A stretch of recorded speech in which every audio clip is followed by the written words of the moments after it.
Schindler's List is rightfully considered one of the greatest films ever made. But because Steven Spielberg's movie has spent decades at the top of every best of list, and long ago became a classic, it's easy to forget just how revolutionary it actually felt when it first came out. The film didn't just overshadow the original novel by Thomas Keneally, it also created a new visual and emotional language for Holocaust cinema. In many ways, almost every historical drama that followed borrowed something from its style and tone. In this video, we're going to take a closer look at what makes Schindler's List so important within Spielberg's career, who we're really meant to connect with in this story, and why, despite its legendary status, the film still sparks debate and criticism to this day. It's Hebrew from the Talmud. It says, whoever saves one life saves the world entire. Before Schindler's List, there had already been films about the Holocaust. Some of them sparked serious discussions and earned critical praise, but none of them had the same kind of impact on cinema itself. Steven Spielberg's film didn't just join the conversation, it changed the rules completely. In many ways, it split his career into a clear before and after. The story of a German businessman who saved more than 1,000 Jews during World War II transformed Spielberg from a director known mainly for crowd-pleasing genre hits into a filmmaker capable of tackling heavy, deeply serious subjects. Yes, earlier in his career, he had already made realistic films about painful parts of history, but those movies never reached a wide audience and are still seen as minor entries in his filmography. That's why Schindler's List wasn't just another ambitious project for him. For Spielberg, who is Jewish himself, it was something deeply personal, a film driven not only by artistic goals, but by a real inner need to tell this story. I was always testing myself throughout my life between my shame about being Jewish because I was being raised in Gentile neighborhoods, going to Gentile schools, and I was the object of a lot of discrimination because I was the only Jew in Scottsdale, Arizona, or so it seemed. In many ways, Schindler's List feels like a showcase of just how confidently Steven Spielberg handles the filmmaking tools he first mastered in big entertainment movies. You get long takes with deep staging, careful in-frame editing, and camera work that quietly guides your eye without relying on constant cuts. Even the way we're introduced to the main character follows Spielberg's usual style. He doesn't reveal him right away. Instead, he builds the moment through small details, clothes, gestures, the surrounding space. It's similar to how he once introduced the hero in Raiders of the Lost Ark. At the same time, Schindler's List doesn't require deep historical knowledge to follow, and in a way, that actually makes it more effective. All the essential context is given through titles and small hints. Spielberg doesn't jump straight into the Holocaust. He slowly builds tension. For the first half hour, the movie almost feels like a biopic about a charming, slightly shady businessman. There are even light, almost comic moments, which feel unusual for a story this heavy. And that's exactly the point. Just like the characters, we don't want to believe the rumors about the camps. We keep hoping things aren't as bad as they sound, not fully realizing what's really coming next. And then they gassed them. But Mila, why soaps? So that they would agree to go in, I think. Come on, Mila, stop it. Your bedtime stories are scaring everyone. From a cinematography standpoint, Schindler's List almost feels like two completely different movies woven together into one story. The first one is a very controlled, almost classical historical drama about the collapse of the Nazi system, shot in the style of old-school Hollywood. Everything is carefully measured, precise camera choreography, detailed lighting, complex staging where every character stands exactly where they should. Who is that man? That's Oskar Schindler. But there's also a second Schindler's List, rough, raw, and close to documentary. The camera goes handheld, movements get messy, and the shots stop caring about the viewer's comfort. There's no clear main hero to hold on to. Instead, we follow a group of equally important characters. There's no clean editing to guide your emotions, and there's definitely no sense of safety or relief. The central sequence, the liquidation of the Krakow ghetto, is almost completely stripped of John Williams' music, and with it, the usual emotional support disappears.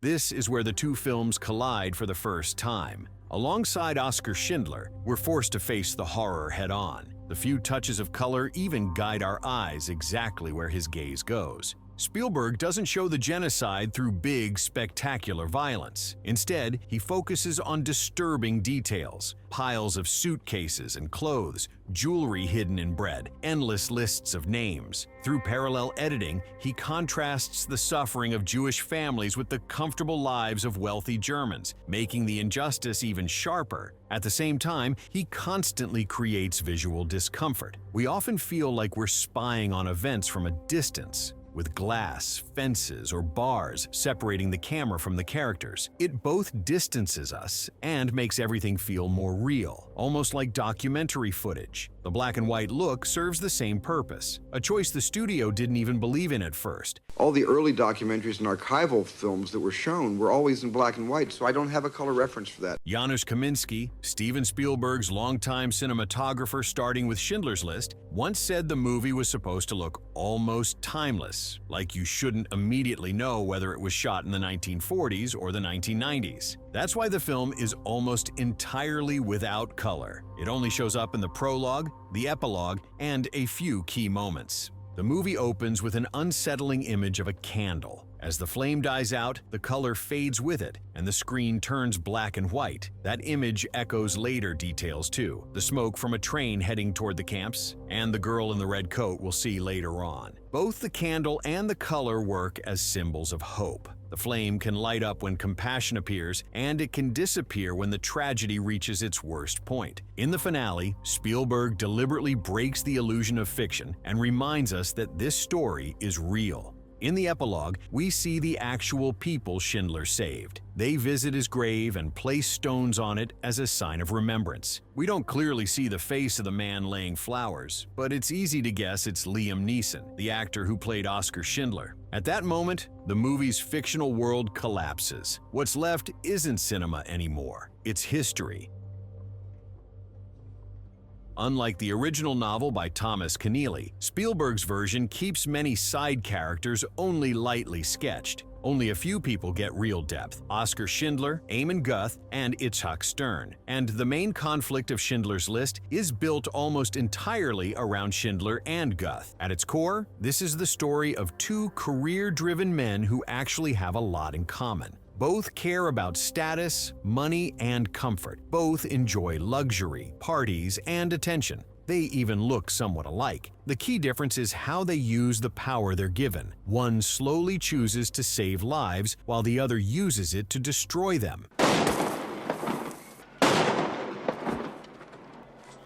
Some people see Göth as Schindler's dark mirror, an alternate version of who he could have become if he had fully embraced a military path. But what's more important is that neither man is completely simple or one-dimensional. That's unexpected for a Holocaust film. Even Göth, despite being brutal and unstable, isn't just a cartoon villain. Ralph Fiennes's character falls in love with his maid, Helen Hirsch, a Jewish prisoner. He struggles with those feelings, almost ashamed of them, yet you can sense that he secretly wants a normal human connection. When Schindler is arrested, Göth even pushes for his release, as if out of some strange, twisted form of friendship. Still, Schindler can't change him. No talks about mercy, no personal example can erase Göth's cruelty, and it's in this contrast between two paths, saving lives or taking them, that the film lays out its central moral choice. Power is when we have every justification to kill, and we don't. You think that's power? At the same time, Oskar Schindler himself is far from a flawless hero. For a large part of the film, he remains a deeply contradictory figure. He's clearly not an ideological Nazi. You can tell that from his very first conversation with Ben Kingsley's character. By law, I have to tell you, sir, I'm a Jew. Well, I'm a German, so there we are. More than anything, he's an opportunist, someone using the situation to gain money, connections, and influence. Schindler has a sharp instinct for how the military elite thinks, and he plays by their rules without hesitation, taking advantage of corruption and chaos. First and foremost, he's an energetic businessman. For a long time, the war and the repression happening around him feel like background noise. The real turning point doesn't come until late in Schindler's List, when he witnesses the burning of bodies. Only then does this calculating factory owner begin to change into someone willing to risk everything for other people. Thanks to Liam Neeson's charm and charisma, Schindler feels likable from the very beginning, but he only truly becomes a moral, heroic figure in the final stretch, after going through a full arc of conscious redemption. The idea is that the audience should go through the same transformation with him, moving from distance and ignorance to a painful understanding of the tragedy's true scale. In memory of the countless victims among your people, I ask us to observe 3 minutes of silence. The only one of the three central characters whose goodness is never really in doubt is Itzhak Stern, Schindler's accountant. In many ways, it's Stern, not Schindler, who actually drives the story forward. He's the one who starts the process of saving people at the factory and quietly pushes events in the right direction. Did you happen to notice that that man had one arm? Did he? What's his use? Very useful. From a storytelling point of view, Stern combines traits from several real-life figures, but in Spielberg's version, he becomes the moral center of the film. He stands in sharp contrast to both Schindler and Göth. While they're impulsive and driven by ambition, Stern is calm, rational, and patient. Even in the worst moments, he keeps his composure and thinks clearly. Let me understand. They'd put up all the money, I'd do all the work. What if you don't mind my asking, what you do? I see that it had a certain panache. That's what I'm good at. Not the work, the presentation. Spielberg also subtly highlights the social distance between them. Because of their unequal status, Stern never feels fully comfortable around Schindler. The director often places them on opposite sides of the table. Only at the very end of Schindler's List, when the war is finally over and the danger has passed, do we see real emotional closeness between them. I could have got one more person, and I didn't. I didn't.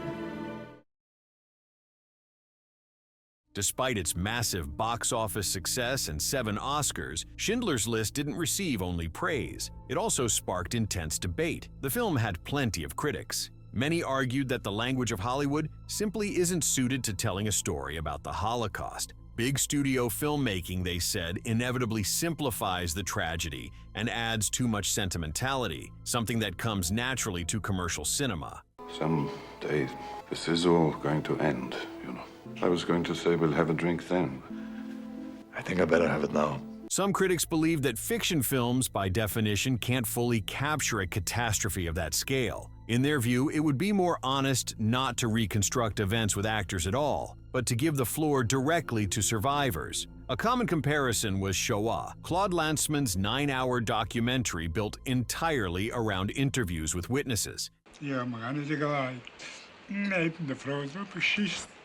In dit geval, du hast noch Kräfte, du kannst noch arbeiten. Ein bisschen.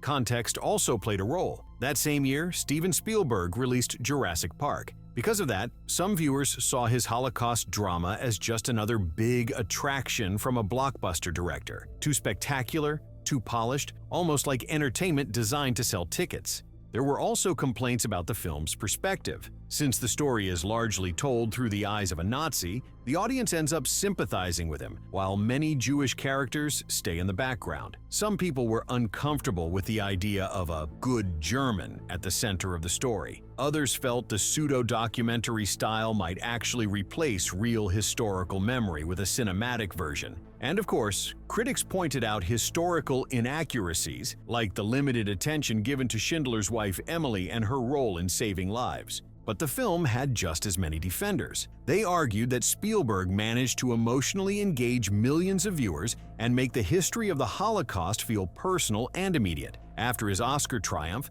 he even created a foundation to record survivors' testimonies and preserve their memories, so the tragedy would never be forgotten. The list isn't absolute good. The list is life all around. Its margins lies the gulf.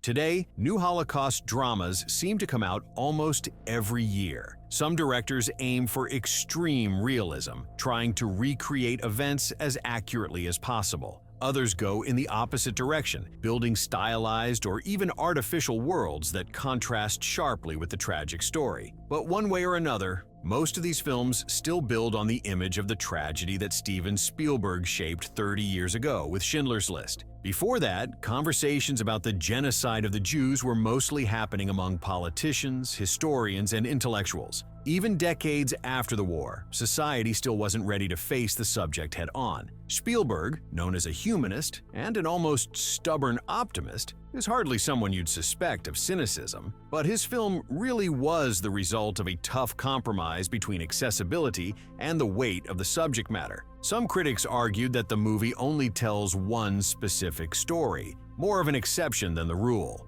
Because of that, they said it couldn't possibly sum up or define the Holocaust on screen. But that was never the film's goal. Huge tragedies tend to fade from public memory, and movies like this exist to bring attention back to them. Spielberg was one of the first to truly reach a massive mainstream audience and start a broader public conversation. Maybe we still don't have the perfect language to talk about genocide and other horrors of modern history. The phrase "never again," carved into memorials, has started to sound routine over time, and that's exactly why Schindler's List still matters. It gives those words weight again, reminding us of simple truths that somehow aren't obvious to everyone, that every human life has value, that no one deserves to be humiliated or destroyed for being different, and that even in the darkest times, there's still a choice to do the right thing.